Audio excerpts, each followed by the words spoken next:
بسم الله الرحمن الرحيم. السلام عليكم ورحمة الله وبركاته. مشاهدين نادي الزمالك في كل مكان، عندنا أخبار وكواليس مهمة جدا جدا من داخل نادي الزمالك اللي تهمنا وتهم حضراتكم.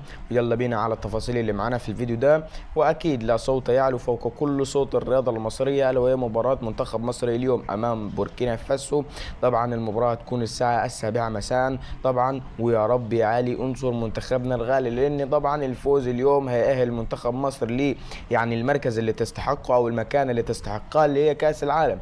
انت بتتكلم دلوقتي ان انت المنتخب التاريخي وافضل منتخب في تاريخ افريقيا، راجل واخد 7 بطولات من بطولة افريقيا طبعا، فواخد كمان الرقم القياسي للبطولة 7 مرات. مفيش منتخب عملها زيك ولا هيعملها زيك باذن الله. اقرب ملاحقينك انت بتتكلم على انت فايته بنسختين من البطولة، فانت لازم كمنتخب مصر وقيمة منتخب مصر تتأهل اليوم عشان تفرح وتسعد الملايين من شعب المنتخب المصري باذن الله وجمهور المنتخب المصري. فباذن الله يكون يعني التوفيق لصالح منتخب مصر في هذه المباراه.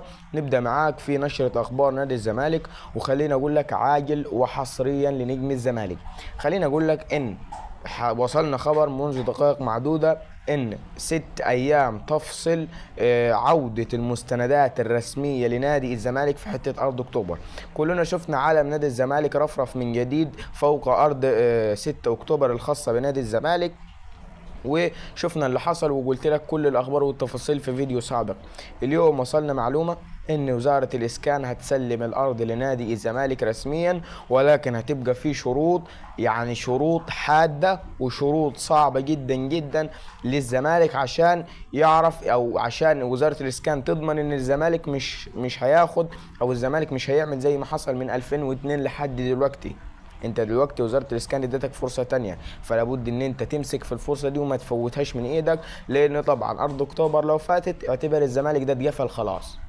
فنتمنى ان مجلس الاداره يعرف يتصرف في حته ان هو يخلي وزاره الاسكان واثقه فيه، خلي وزاره الاسكان واثقه فيه وفي قدراته ان هو هيعمل في الارض او يشتغل في الارض لغايه ما يخلصها باذن الله.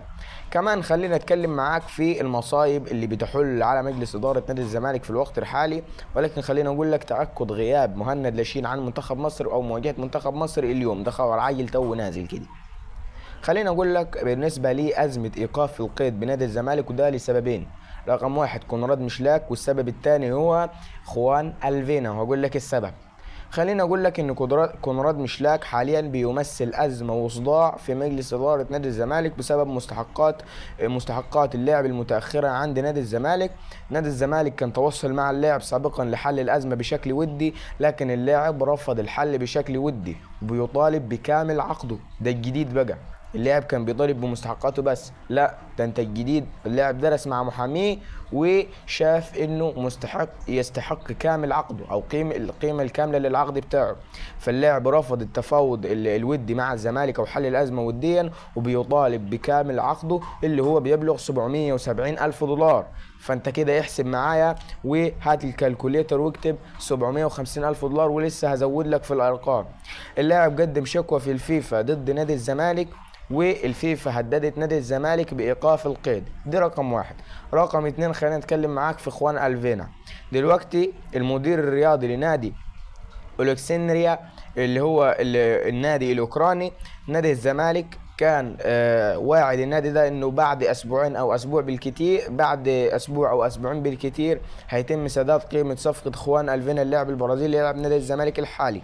ولكن بعد مرور 3 اسابيع على الصفقه، الزمالك يعني تم ابلاغه من النادي الاوكراني او النادي الاوكراني يعني بعت للزمالك اكتر من رساله رسميه ان احنا عايزين الفلوس بتاعتنا، ولكن الزمالك تجاهل جميع المرسلات الرسميه من النادي الاوكراني، مما دفع النادي الاوكراني لاتخاذ خطوه قانونيه ضد الزمالك، وتم تقديم شكوى للفيفا ضد الزمالك. والفيفا منحت الزمالك مهله اسبوع واحد لسداد القيمه المستحقه للاعب. القيمه المستحقه كام؟ اكتب يا باشا، زود على 770 الف دولار، زود لي كمان 1,800,000 دولار.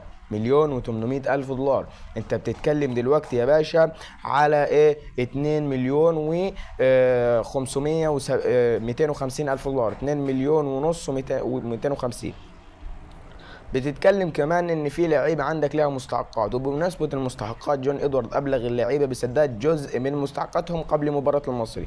كمان عندك مستحقات جهاز فني بالكامل، فانت لازم تحل الموضوع ده والازمه دي بشكل ايه، بشكل سريع، عشان يعني ايقاف القيد، لان ازمه ايقاف القيد دي على مدار تاريخ الزمالك بتمثل ازمه كبيره، فانت لازم يعني ايه تسرع كده وتحل الامور بشكل ايه كامل. خلينا اتكلم معاك بالنسبه لتطورات جديده واحمد عبد القادر الزملكاوي. خلينا اقول لك ان تم الاستقرار داخل مجلس اداره الاهلي على رحيل احمد عبد القادر بعد فشل المحاولات لتجديد عقد اللاعب، والاهلي شرط في رحيل اللاعب او العرض اللي هيجي للاعب ان العرض يكون مناسب ماديا للاهلي، وبالفعل وصل اللاعب عرضين، عرض اول من ايطاليا والعرض الثاني هيكون من نادي الاتحاد الليبي. العرض الليبي بقيمة 700 ألف دولار. خليني أقول لك إن العرض الليبي ده واصل منذ أيام قليلة. عرض الاتحاد الليبي ب 700 ألف دولار، عفوا مش عارف ال 770 أزمة مستحقات مش هلاك دي، يعني خوت الدماغ بصراحة. العرض الليبي ب 700 ألف دولار. خليني أقول لك خد المفاجأة في الموضوع ده، مفاجأة تقيلة. المفاجأة ان المتسبب في تقديم الاتحاد الليبي للعرض لأحمد عبد القادر هو اسماعيل يوسف. مين اسماعيل يوسف؟ هو نجم نادي الزمالك السابق. ده بالمعنى البلدي كوبري، ده كوبري رسميا. ليه؟ لأن العرض هيكون لمدة 6 شهور. يعني ايه 6 شهور؟ لمدة نصف موسم. فانت بتتكلم ان ده بكل المقاييس هو كوبري. بتتكلم ان واحد زملكاوي 100% اللي مقدم العرض. رقم اتنين بتتكلم ان العرض 700 الف دولار، عرض قليل بالنسبة لي قيمة نادي الزمالك المادية. رقم اتنين بتتكلم ان طبعا العرض قيمته مش كبيرة، مش 3 سنين ولا 4 سنين، لا ده انت بتتكلم في 6 شهور. فانت الزمالك او اللاعب ممكن يفسخ عقده ويدفع الشرط الجزائي ويجي الزمالك عادي. فنتمنى ان الموضوع ده يكون في صالح الزمالك. كمان سريعا كده رحيل يانيك فريرا عشان ما اطولش على حضراتكم، وموعد رحيل يانيك فريرا. اداره الكره بنادي الزمالك جلست مره واثنين وثلاثه عشان تناقش فكره موضوع رحيل المدرب يانيك فريرا، وبالفعل تم الاستقرار على اعطاء الثقه في المدرب البرتغالي الى حين اشعار اخر. يعني ايه الى حين تعثر اخر؟ يعني انت كده هتنتظر مواجهة المصري عشان هتشوف الراجل هيحقق نتيجة ايجابية ولا نتيجة سلبية، وانا اتمناها تكون ايجابية، مش لصالح، مش عشان الراجل يقعد، لا انا اول واحد عايز الراجل يمشي. انا عايز النتيجة تكون ايجابية عشان الزمالك يتصدر ترتيب الدوري المصري الممتاز. شكرا لكم في النهاية، والسلام عليكم ورحمة الله وبركاته.